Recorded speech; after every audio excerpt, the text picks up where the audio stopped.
Hello and welcome to BYJU'S IAS.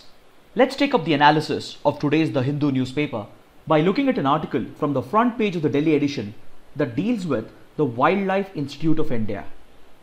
But before we look at this article, first let's talk about the Wildlife Institute of India.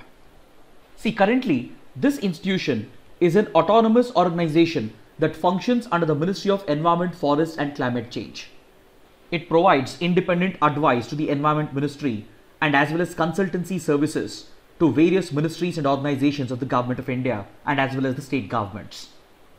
This autonomous organization was established in 1982 and it was given the autonomous status in 1986.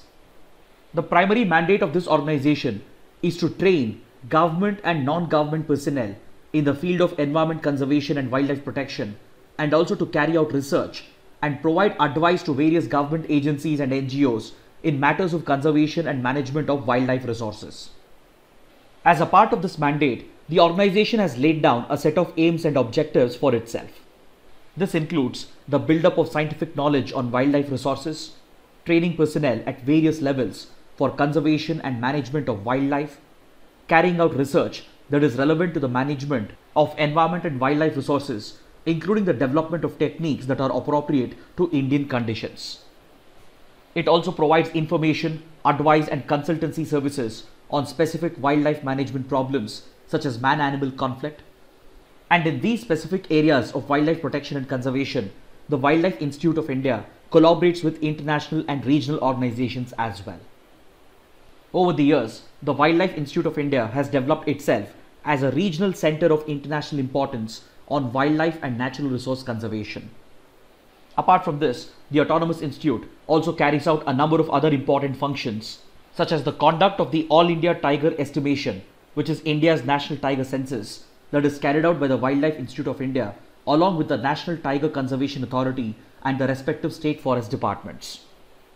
The Wildlife Institute of India also provides consultancy services to the central government, the state government and public sector units for assessing the impact of development projects on wildlife. So this makes it very clear that the Wildlife Institute of India plays a critical role in the protection and conservation of India's wildlife. But unfortunately, the Union Finance Ministry has recommended that the Wildlife Institute of India has to be divested of its autonomous status. That's the reason why this organization is in news. See, the Department of Expenditure of the Union Finance Ministry had recently conducted a thorough review of several autonomous bodies. The objective of this review was to rationalize government expenditure on autonomous bodies, essentially to cut government expenditure where it was not needed. So as a part of this review, the Department of Expenditure thoroughly evaluated around 194 autonomous bodies that were functioning under 18 ministries. And based on this review, it has recommended that 109 of these autonomous organizations can be merged into just 26 organizations, thereby bringing down government expenditure. Then with regard to 23 other autonomous organizations, including the Wildlife Institute of India, the Department of Expenditure has recommended that the government will have to disengage from these organizations by cutting funding to these organizations gradually and by divesting these organizations of their autonomous status. So if this recommendation of the Finance Ministry is implemented by the government, then the Wildlife Institute of India will witness a cut in its funding at a gradual rate of 25% every year, and eventually it will lose its autonomous tag, and the Finance Ministry has recommended that the institute could be converted into a deemed university that will solely focus on teaching, training and research.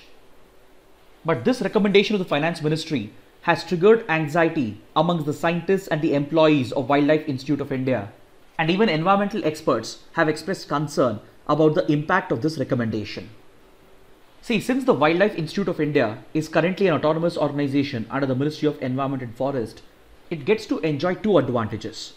One, there is a constant source of funding from the ministry.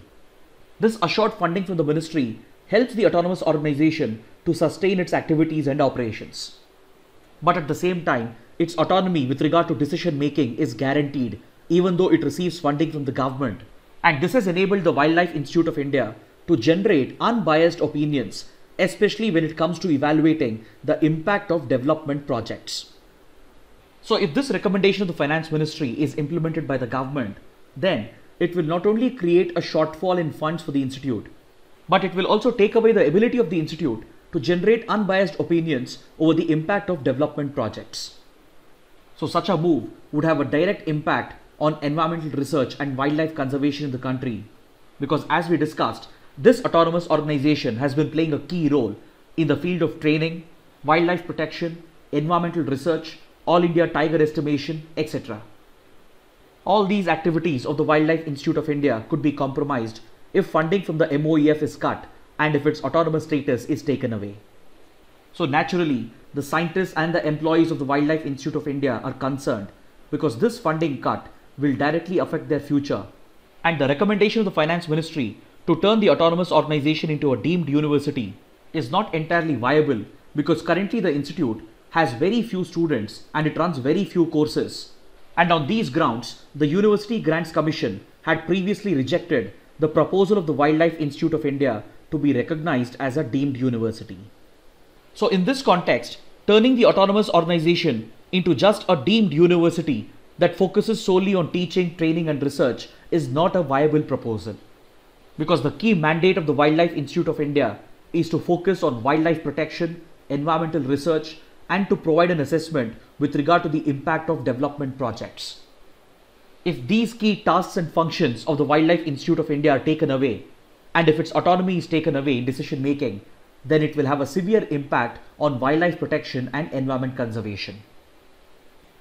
Now let's take up a column from page number 6, which evaluates the recent decision of the government to dilute the offset policy in defense procurement.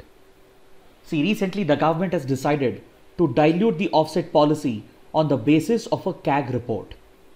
According to a report by the Comptroller and Auditor General of India, which was recently tabled in front of the Parliament, India's offset policy in defense procurement has largely been a failure, and hence on the basis of this report, the government has diluted the offset provisions.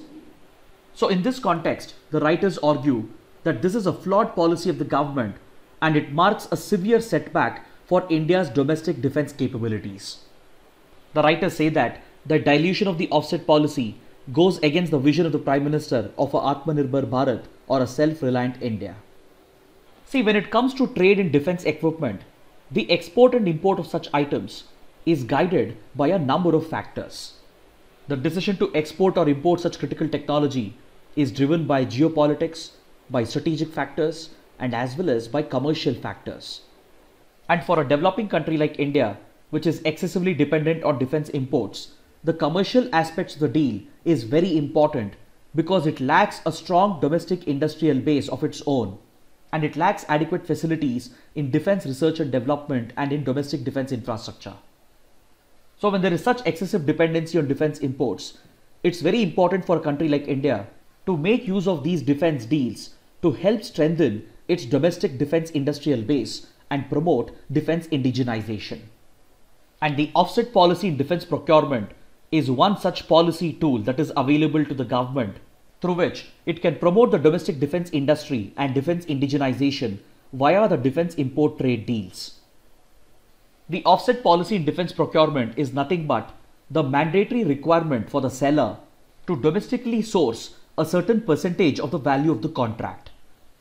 When India introduced the offset policy in 2005, it had mandated that foreign defense vendors who are exporting defense equipment to India, they should mandatorily source at least 30% of the value of the contract locally within India.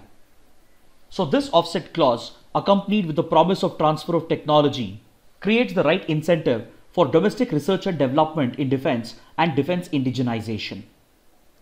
It creates an opportunity for the domestic defense industry to tie up with foreign vendors, and since domestic producers get involved in the supply of components, it will help the domestic industry to gain advanced technical skills by training their manpower, and it allows them to make adequate investments in domestic research and development, which in turn strengthens the domestic defense infrastructure and the domestic defense industrial base.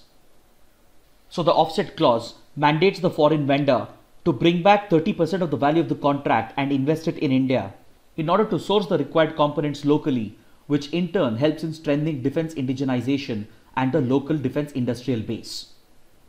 But a recent CAG report that was tabled in the Parliament has exposed some of the flaws in the offset policy.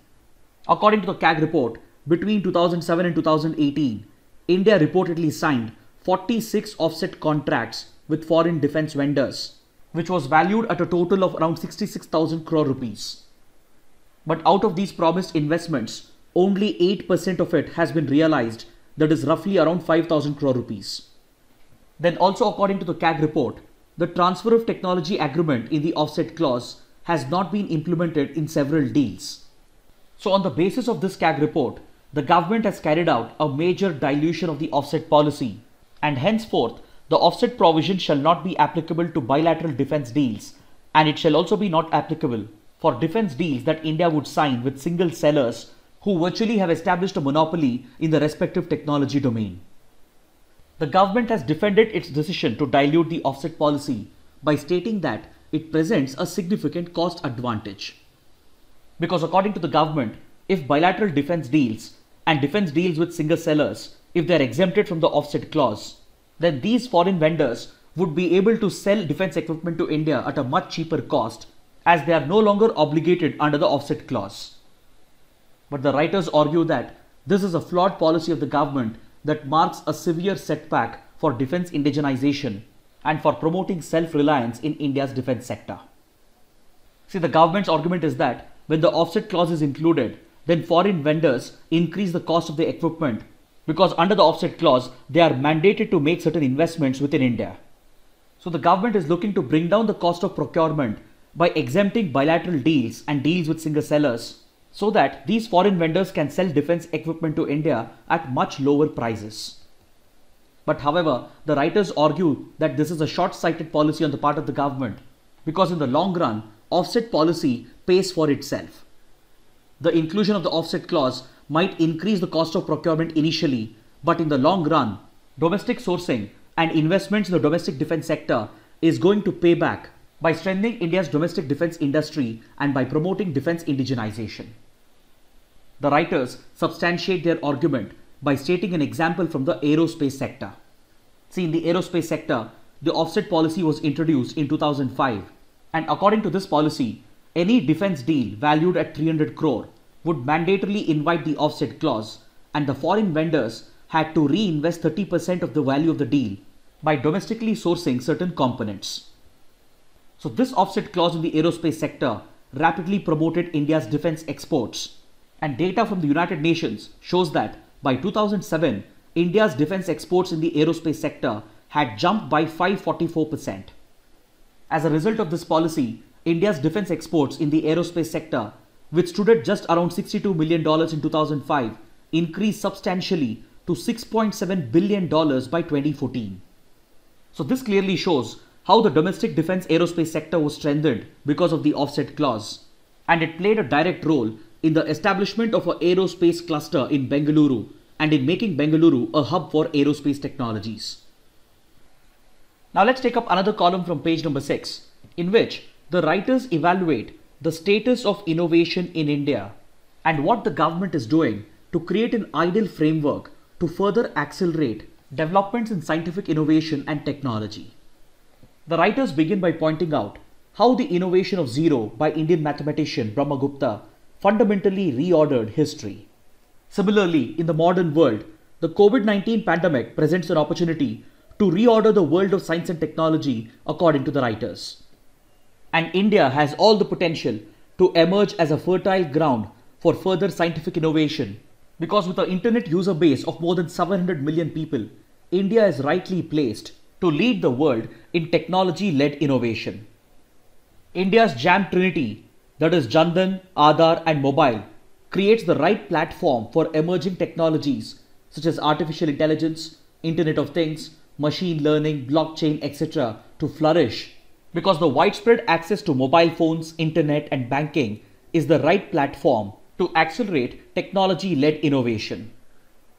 The writers also point out that scientific innovation doesn't just lead to the development of one product.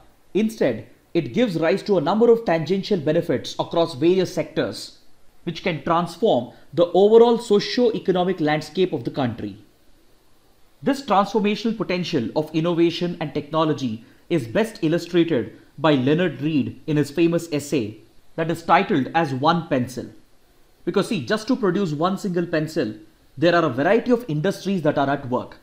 For example, people will have to cut down trees, graphite has to be mined, people have to work in factories to manufacture the pencil, and the pencil that is manufactured has to be branded, marketed, designed and sold, and this best illustrates how one single scientific innovation can give rise to numerous tangential benefits. So essentially, innovation in science and technology can be disruptive, and by keeping its disruptive nature in mind, and by taking into account its transformational impact on socio-economic development, the Indian government has been trying to give the right kind of stimulus for promoting scientific innovation and technological development in India. In this regard, the Government of India has organized two disruptive events in the month of October alone. One was Vaibhav Summit, which stands for Vaishvik Bharatiya Vaigyanik, which was organized in the first week of October. This summit brought together a number of overseas Indian origin scientists, academicians and students from around the world and promoted their collaboration with Indian researchers and Indian scientists. Then a few days later, the Government of India organized the RAISE 2020 Summit, which stands for Responsible AI for Social Empowerment. Basically, the objective of this summit was to encourage the development of artificial intelligence-based technologies in order to promote socio-economic transformation. Plus, we already know how Indian startups have disrupted the Indian market with the active support of the government. Indian startups have successfully disrupted several sectors, including education, banking, healthcare, agriculture, transportation, etc. So this basically shows how transformative innovation in science and technology can be. And in order to promote such innovation, the government will have to create a risk-taking environment wherein researchers and academicians are actively encouraged to take up new initiatives without having the fear of failure. Because when it comes to research and development and when it comes to innovation, failure is a part and parcel of it. And in order to sustain repeated failures, you need an ecosystem which encourages risk-taking. So for creating such an innovation-friendly ecosystem, what we need is enormous capital along with the right kind of infrastructure.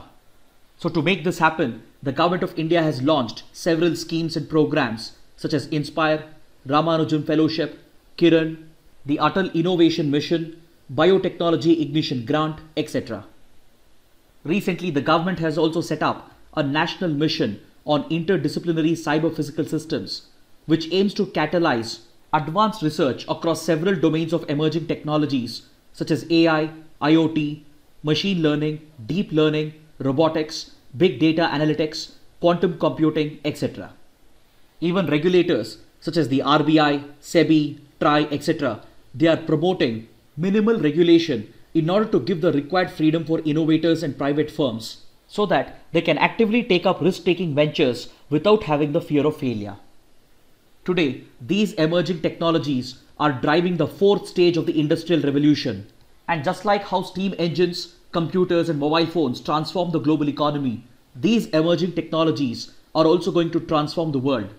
And hence, the role of the government would be to ensure that the benefits of this innovation is democratized in order to promote inclusive and equitable access to these technologies so that the ease of living in the society can be improved with a transformational impact on socio-economic development. Now let's look at an article from page number 10. Union Home Minister Amit Shah has met with leaders from Nagaland, and it is being said that very soon a Naga peace accord might be finalized. See, the Naga insurgency is one of the oldest insurgencies that India has been dealing with. The Naga problem dates back to the independence days, and since 1980s, the NSCN or the National Socialist Council of Nagaland has been leading an insurgent war against the Government of India. Later, the NSCN had split into several factions, and the Isaac Muiwa faction of NSCN had surrendered and it was negotiating with the Government of India. In 2015, a historic framework agreement was signed between the Indian government and the NSCN Isaac Muiwa faction, which paved the way for the ongoing peace process. As a part of this peace process, the Government of India has appointed an interlocutor, that is Mr. R.N. Ravi, who is currently the Governor of Nagaland and a former Director of the Intelligence Bureau, to negotiate with various Naga groups including the NSCN and the Naga political outfits in order to work out a peace accord which is within the framework of the Indian Constitution. So the Naga political groups have formed a coalition group known as the Naga National Political Groups, and the central government has also constituted a joint legislators forum under which all the 60 members of the Nagaland Assembly have been brought together by the centre in order to assist the ongoing Naga peace process. But of late, the peace process has been disrupted because of the controversial position that has been taken by the leader of NSCN-IM. Mr. Muiva, who represents the Isaac Muiva faction, had declared a few months ago that he is not willing to negotiate with R.N. Ravi, and he had blamed the governor of the state for disrupting the peace process. Recently in an interview, Mr. Muiva has stated that NSCN-IM shall never give up its demand for a separate constitution, a separate flag, and for the assimilation of all the Naga inhabited areas in the neighbouring states of Assam, Arunachal Pradesh and Manipur. These demands are clearly not acceptable to the government, and this has even created a divide within the Naga groups as well. But however, the Union Home Minister has held a meeting with leaders from Nagaland, and it is being said that very soon a Naga peace pact might be finalized. Now let's look at another article from page number 10. China has opposed any trade ties between India and Taiwan. See, in 2018, India and Taiwan had signed a bilateral investment agreement, and now it is being reported that India-Taiwan might sign a trade deal in order to take forward their trade relationship. But China has opposed any such trade ties between India and Taiwan because China has asked India to display a firm commitment to its One China principle, which treats the self-governing territory of Taiwan as an integral part of mainland China. See, India, along with most of the international community, has already accepted the One China principle, and hence India doesn't have any official diplomatic ties with Taiwan. But however, India and Taiwan do have economic relations, and in order to take forward this economic relationship, they have proposed the signing of a trade deal, and this is being opposed by China. So this dispute is basically an extension of the ongoing tensions between India and China, which covers the border tensions, tensions in the economic domain, tensions in the strategic domain in relation to the quadrilateral grouping and the Malabar exercise, and tensions with regard to each other's disputed areas where they claim to have sovereignty. Now let's take up the practice questions for today. Which of the following statements are correct? The Election Commission of India has the authority to recommend a cap on election expenditure for candidates contesting the Assembly and Lok Sabha elections. For the recommendation of the ECI to take effect, it has to be notified by the Law Ministry by amending the Conduct of Election Rules of 1961. Unlike the limit of election expenditure imposed on a contesting candidate by the Union of India through the ECI, there is no limit on the expenditure that a party can incur during its election campaigns. All the three statements are correct, so option C is the right answer. This question has been asked because we have an article on page number 1, according to which the Union Law Ministry has notified an increase in election expenditure by 10% as recommended by the Election Commission. This increase has been provided by taking into account the impact of the COVID-19 pandemic on election campaigning. Now let's take up the next question. Which of the following statements are correct? The Jagannath temple at Puri is located in interior Odisha. The Puri temple is famous for its annual Rath Yatra, and it also gave birth to the English term Jagannath. The temple is also one of the Char Dham. Amongst the given statements, the first statement is incorrect because the famous Jagannath temple at Puri is located in coastal Odisha. This temple is famous for its annual Rath Yatra, and it did give rise to the English term Jagannath, which basically refers to something that is unstoppable. And it is one of the 4 sacred pilgrimage centers that is a part of the Char Dham Yatra, which also includes Badrinath, Dwarka and Rameshwaram. So the correct answer is option D, 2 and 3 only. This question has been asked because according to this article on page number 5, the High Court of Odisha has allowed the Puri temple to celebrate Durga Puja. The state government and the temple authorities had to seek special permission from the High Court because of the restrictions imposed by the COVID-19 pandemic. Now let's take up the next question. The Kaleshwaram lift irrigation project is built on which river? The correct answer is option C, Godavari. This question has been asked because according to this article on page number 8, the National Green Tribunal has ruled that the environmental clearance that was obtained for the Kaleshwaram lift irrigation project violates the existing laws. See, the Kaleshwaram lift irrigation project built on the Godavari in Telangana is currently considered to be the world's largest multi-lift irrigation project. But the NGT has held that this project was carried out between 2008 and 2017 without having obtained the required environmental clearances, and the environmental clearance was obtained later only on an ex post facto basis by the Environment Ministry. Thereby, the NGT has held this environmental clearance obtained in violation of law requires remedial measures, and hence it has directed the centre to appoint an expert appraisal committee to look into the issue. Now let's take up the next question. Which of the following statements are correct? The Feluda test is a coronavirus detection test developed indigenously by the CSIR. It is based on CRISPR-Cas9 gene editing technology. Both the statements are correct. Option C is the right answer. This question has been asked because according to this article on page number 10, the Feluda test is an indigenously developed testing technology by the CSIR for quickly detecting the COVID-19 infection. Very soon, this testing technology will be commercialized by the Tata Group, and it is said to be much faster and cheaper as compared to the current RT-PCR tests which are being used to detect COVID-19. The Feluda test makes use of CRISPR-Cas9 technology, which is a gene editing technology which was recently recognized by the Nobel Committee, and the Nobel in Chemistry was awarded for the scientists who developed the CRISPR-Cas9 technology. This technology helps in the quick detection of the specific DNA sequence which is unique to the coronavirus, and thereby it can provide results in just 1 hour. Also, the testing equipment under Feluda test is expected to cost just around 25,000 rupees, thereby significantly bringing down the cost of testing, because currently under RT-PCR testing, the testing equipment costs around 25 lakh rupees for the diagnostic facilities. Now let's take up the next question. Which of the following technologies are used in border surveillance and border management? Thermal imaging cameras, drones, laser-based sensors, communication satellites. The correct answer would be option C, 1, 2 and 3 only.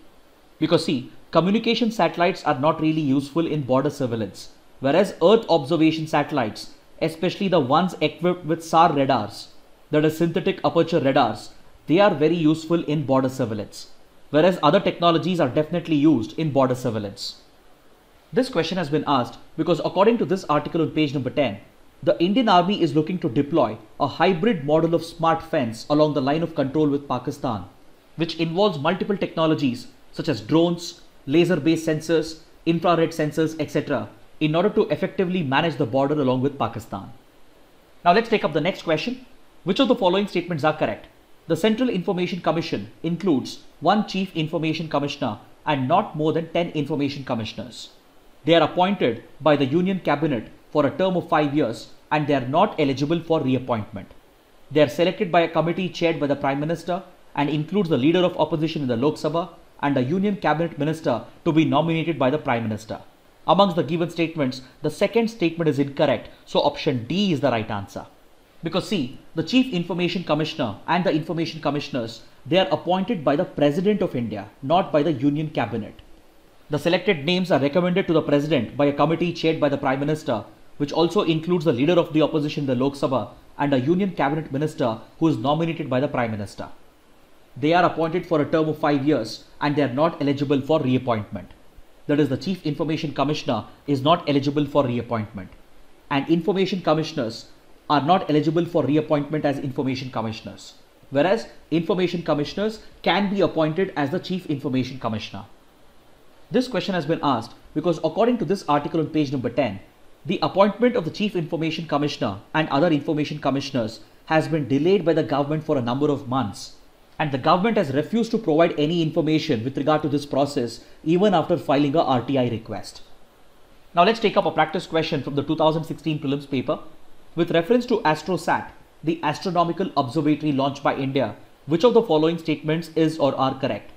Other than US and Russia, India is the only country to have launched a similar observatory into space.